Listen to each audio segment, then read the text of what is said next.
Hey trainers, it's Pokeball Chris here guiding you through the colorful world of Pokemon, and today we're going to be discussing the differences between English and Japanese cards. Things like which language has the better print quality, which one is easier to obtain at your local Pokemart, which game corner is just simply a little bit more forgiving with their pull rates, and lastly, which card market value better suits your Pokédollars. Look, if you're interested in every and anything Pokemon, go ahead and subscribe to the channel where we upload Pokemon related content weekly so that, Officer Jenny doesn't arrest us for loitering around. So let's dive in. All right, trainers, when it comes to quality in the comparison between the English and the Japanese side of things, we're gonna go ahead and tap into one of the more recent sets of Phantasmal Flames, the English version, and Inferno X, the Japanese version, and even more specifically, this card right here, the Mega X Charizard, just to kind of give you guys an understanding in the differences in quality between the both. Just by simply looking off the basis of the card, you're gonna go ahead and see a simple difference in texture. And on top of that, the length of text that is used per card. Now, of course, the con when it comes to English is the English language requires a lot more letters to cover the card compared to Japanese, where they don't need too many letters to say what it is that they're saying. Now, the reason that this is a con is because if you look closely at the Mega Charizard X in the English version side of things, this tends to lead to some artwork being taken away from you, right? So we have the Charmander right there being covered by the English text compared to the Japanese side of things, where you're able to enjoy a lot more of the artwork that's being presented to you. Now, of course, this may be something that's very subtle, something that may not be too huge of a bothering to you in a sense, but that is a con to some people. Now, secondly, the biggest difference when it comes to the quality of things outside of the texture and the text that's utilized is the fact that the English language is a predominantly used language across the world. Therefore, Pokemon has to massively produce the products behind that language, leading to a lower print quality because they have to basically keep the press going and going and going and going. Now, the issue that this brings, the cons that this brings towards the English language is the simple fact that you're going to now be dealing with miscuts, off-centering, scratches, dents, etc. You name it, the English language is bringing it to your front door compared to its counterpart, the Japanese, where it's literally not that predominantly spoken outside of Japan. Therefore, this leads to a higher print quality. And when it comes to your centering most likely being on par, your scratches, down to a minimal, your dents down to a minimal, all of these things down to a minimal, this leads to a higher quality card. Also, in fact, a higher quality chance of your card coming back as a PSA 10. Now, when it comes to quality, if I'm going to be honest, I think that there's a complete clear winner in this category, and that is simply the Japanese side of things, right? You just can't beat it when you compare the two. I don't think that there's anything you can argue about Japanese being worse than the English in this sense. So Japan is going to take the W on this one. All right, trainers, now we're stuck with the question is, which one's easier to obtain from your local Pokemart? Are English cards easier to get? Are Japanese cards easier to get? I'm here to tell you, I don't think either one is relatively easy to get. And these are some of the cons that you're going to have to deal with when trying to obtain either or, especially in today's market. So with the English side of things, it's scalper central here in the United States of America, let me tell you. We've got GameStop, Costco, Sam's Club, BJ's, Target, Walmart, Dollar General. You name it, there's a scalper sitting outside of that door waiting for those Pokemon cards to come in and scoop them all up for themselves.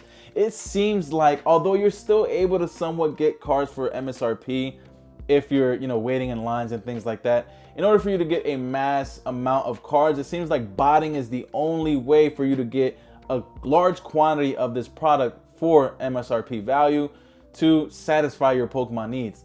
So there's that issue when it comes to English. Now, when it comes to the Japanese, if you're not in Japan, good luck to you.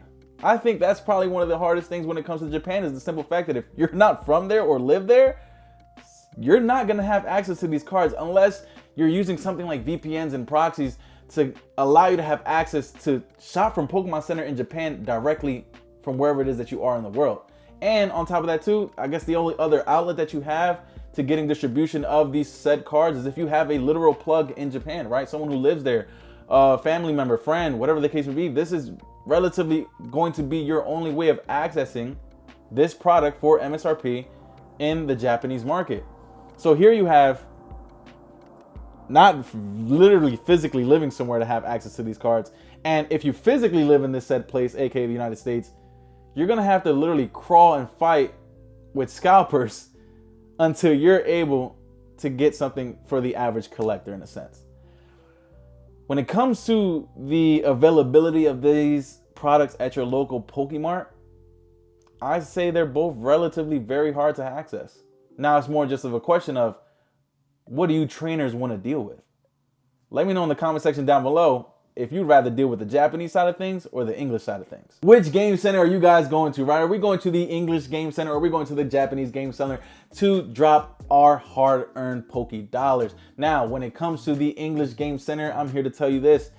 Your hits are not guaranteed. You're going to be sitting at that slot machine swiping and swiping and swiping and swiping until you get those 777s, right? Or in this case, the hits out of the packs. When it comes to the English language, understand that you are not guaranteed any type of hits from these packs. I've opened countless amount of product, and inside of those products, I've left with absolutely nothing in some cases, and in other cases, maybe 1 or 2 hits out of those boxes. So when it comes to the English side of things, there's no guarantee. Now, with its counterpart on the Japanese side, you're at the very least, guaranteed a secret rare, an ultra rare, and or a secret art rare from the booster boxes. Additionally, on top of that, you may even get some extra art, full art and double rare cards in the packs that you're opening up. With that being said, I think the Japanese side is a lot more forgiving with its pull rates, but this also does play a part. Keep this in mind when it comes to the pull rates of both languages. This comes into my last topic, and that being the market value. So with the market value, remember guys, the con in the English side of things was that there are no guaranteed hits. Now it becomes a pro in this category because although the English language doesn't guarantee you any type of hits in its packs, it usually leads to a higher price of these cards when it comes to you pulling those chases or even just those regular arts. Now, that can also kind of turn into a con if you're just an average TCG player or collector, not necessarily someone who invests into the Pokemon world, because now if you want access to these English cards, the fact that they're not guaranteed, the fact that they're harder to pull compared to its Japanese counterparts is going to lead to a higher spike in price in most cases, right? This isn't always guaranteed, but in most cases, the English version of a card is going to always more than likely outweigh its Japanese counterpart.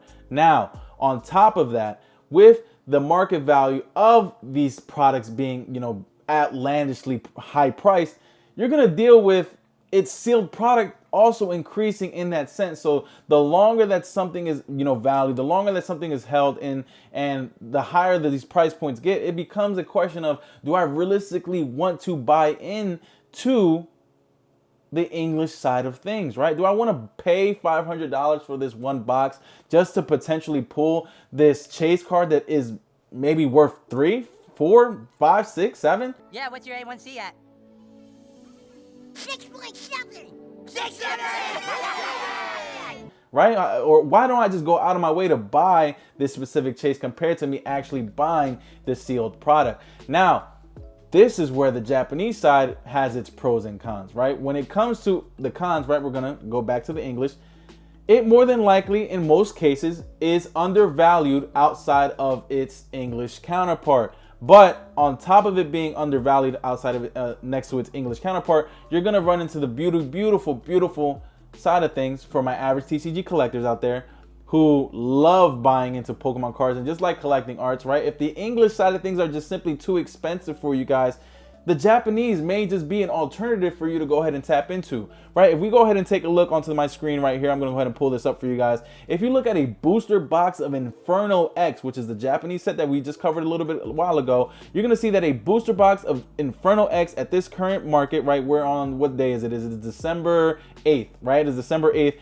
The booster box of Inferno X is at a market value of $113 compared to its English counterpart at $258.